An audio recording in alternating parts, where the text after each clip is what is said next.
Hello everyone, I am Diksha Kushwaha. Welcome back to my YouTube channel motivation by Diksha में। Friends, I hope आप सभी ठीक होंगे। आज की इस वीडियो में फ्रेंड्स मैं आप सभी के साथ इंग्लिश का लेसन प्लान डिस्कस करूंगी फ्रेंड्स, जो कि हमारा डीएलएड का टॉपिक रहेगा कि डीएलएड में लेसन प्लान कैसे बनाया जाता है। मैंने बीएड का बताया है, तो बीएड का मैंने आई बटन पर भी आप लोगों को प्रोवाइड कर दूंगी। आज हम डीएलएड जो डिप्लोमा एंट्री एजुकेशन होता है उसमें लेसन प्लान कैसे तैयार किए जाते हैं वो आज हम इस वीडियो में कवर करेंगे।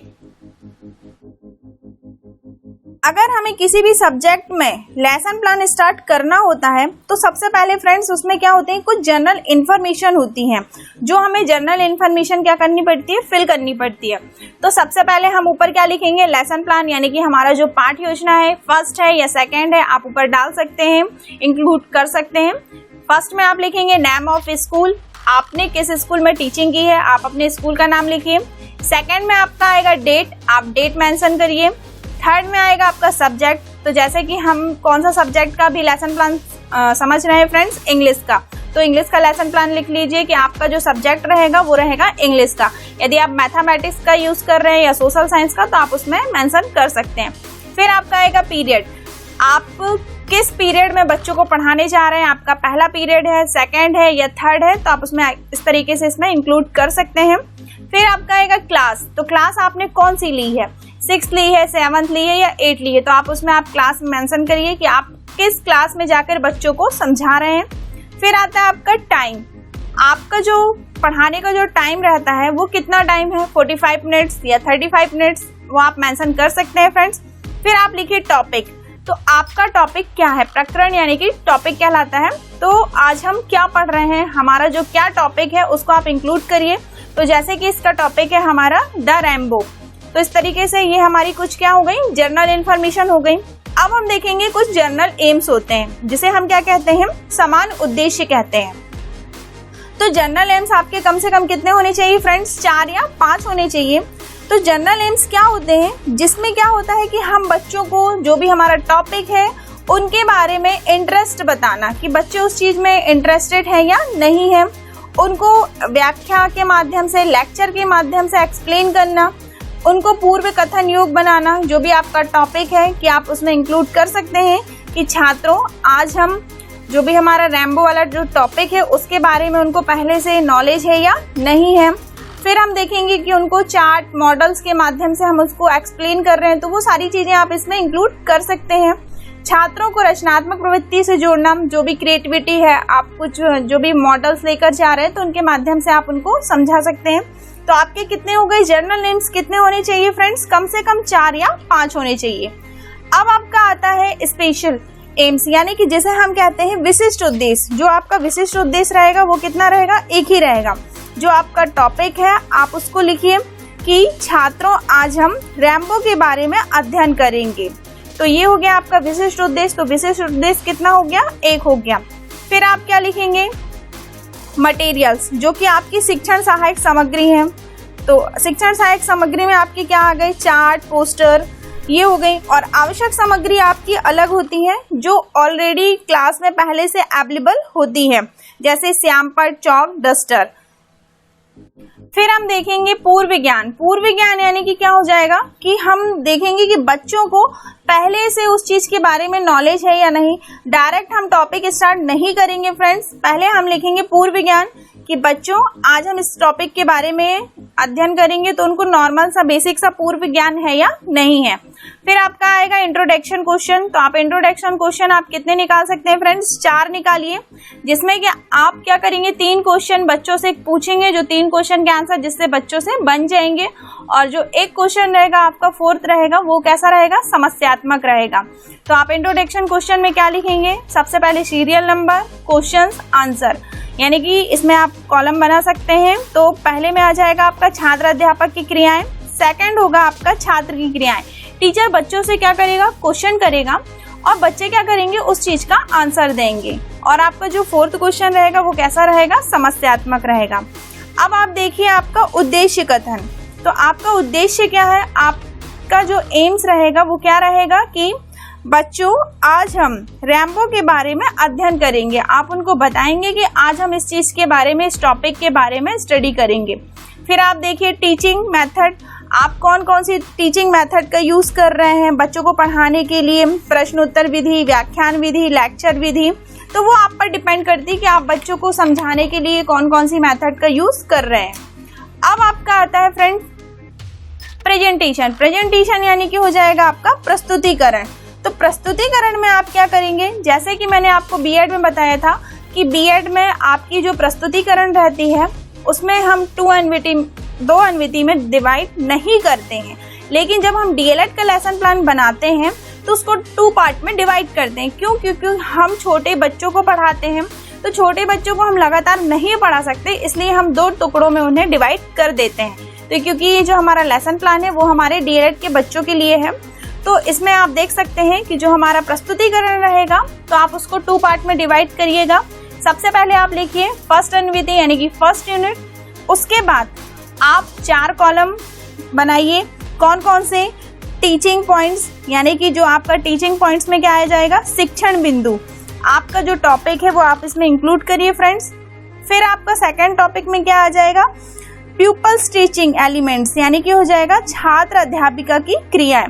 क्लासरूम में टीचर बच्चों को क्या एक्सप्लेन कर रहा है तो वो इसमें आ जाएगा कि प्यूपल टीचिंग एलिमेंट्स हो जाएगा। फिर आपका जो थर्ड रहेगा आपका रहेगा प्यूपल एड्स, यानी कि स्टूडेंट, जो छात्र की क्रियाएं रहती हैं, बच्चे क्या कर रहे हैं उसको ध्यानपूर्वक सुन रहे हैं या आंसर दे रहे हैं या नहीं सुन रहे हैं, वो आप इसमें इंक्लूड कर सकते हैं। फिर आपका एंड में क्या हो जाएगा, ब्लैक बोर्ड, यानी कि आपने ब्लैक बोर्ड में यूज़ किया है बच्चों को समझाते समय कि आपने ब्लैक बोर्ड पे क्या क्या टॉपिक लिखा है, तो वो आप इसमें इंक्लूड कर सकते हैं। इस तरीके से आपने 4 कॉलम बना लिया। अब आप अपने टॉपिक को लिखिए कि कैसे आपको टॉपिक लिखना है, मीनिंग लिखना है। फिर आपको प्रेजेंटेशन स्किल्स बतानी है कि आप प्रेजेंटेशन स्किल्स कौन कौन सी यूज़ कर रहे हैं, बच्चे उस चीज़ को ध्यानपूर्वक सुन रहे हैं या नहीं सुन रहे हैं। फिर आप एंड में क्या करिएगा, बोर्ड में आपने क्या क्या टॉपिक लिखा है वो आप इसको इंक्लूड कर सकते हैं। इस तरीके से आप इसको लिख सकते हैं फ्रेंड्स। तो ये तो हो गए हमारे फर्स्ट, यानी कि प्रथम यूनिट हो जाएगी आपकी, जो प्रथम अन्विति रहेगी वो आपकी कंप्लीट हो जाएगी।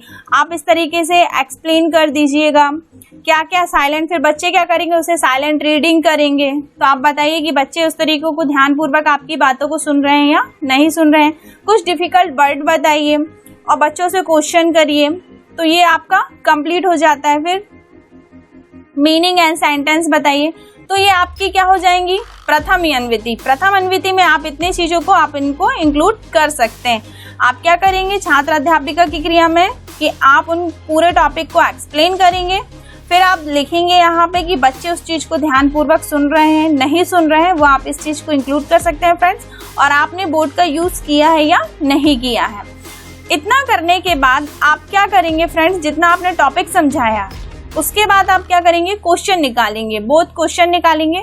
तो कम से कम कितने क्वेश्चन निकालेंगे आप, 4 क्वेश्चन निकालेंगे। जो आपने समझाया है वही आप क्वेश्चन बच्चों से पूछ सकते हैं। तो ये आपकी प्रथम अन्विति हो गई। फिर इसी तरीके से आप सेकंड अन्विति बनाइए, यानी कि सेकंड यूनिट। जो आपका पहली यूनिट में आपने जितना कवर कर लिया है, जितने भी क्वेश्चंस किए हैं, उसके बाद आप सेकंड पार्ट में आप उसके आगे बढ़ जाइए। इसी तरीके से आप 4 कॉलम बनाइए कि क्या क्या हो सकते हैं। टीचिंग पॉइंट्स, यानी कि शिक्षण बिंदु में आप टॉपिक डालिए कि आपने उसके बाद क्या एक्सप्लेन किया है। फिर आप लिखिए प्यूपल टीचिंग एलिमेंट्स, यानी कि छात्र अध्यापक की क्रियाएं क्या है, क्लासरूम में टीचर्स क्या कर रहा है। फिर आएगा आपका स्टूडेंट एक्टिविटीज़, यानी कि छात्र क्या कर रहे हैं, उस चीज़ को ध्यानपूर्वक सुन रहे हैं नहीं सुन रहे हैं। ब्लैक बोर्ड का यूज़ कर रहे हैं तो आप इसको प्रॉपर ब्लैक कलर के बोर्ड से एक्सप्लेन करिए कि आपने ब्लैक बोर्ड का यूज़ किया है या नहीं किया है। इस तरीके से हम इसे 2 टुकड़ों में डिवाइड करके हम बच्चों को समझा सकते हैं। ये आप देख सकते हैं फ्रेंड्स कि हमने किस तरीके से बच्चों को समझाया है, क्या क्या टॉपिक लिखा है। पूरा आप टॉपिक पहले एक्सप्लेन करिए और आप यहाँ पे लिख दीजिए कि स्टूडेंट की एक्टिविटी में क्या हो रहा है, कि बच्चे उस चीज़ को अच्छे से लर्निंग मतलब सीख रहे हैं या नहीं सुन रहे हैं या नहीं क्या कर रहे हैं। और फिर बोर्ड का भी आप यूज़ कर सकते हैं। बच्चे एक्सप्लेन करेंगे, आपको साइलेंट रीडिंग भी करनी है, आपको डिफ़िकल्ट वर्ड्स भी बताने हैं बच्चों को। तो इस तरीके से आप बच्चों से क्वेश्चन कर सकते हैं। इतना करने के बाद फ्रेंड्स आप क्या करेंगे, पूरा आपने सेकेंड एनवीटी में जितना भी समझाया है आप फिर इसमें से 4 क्वेश्चन निकालिए।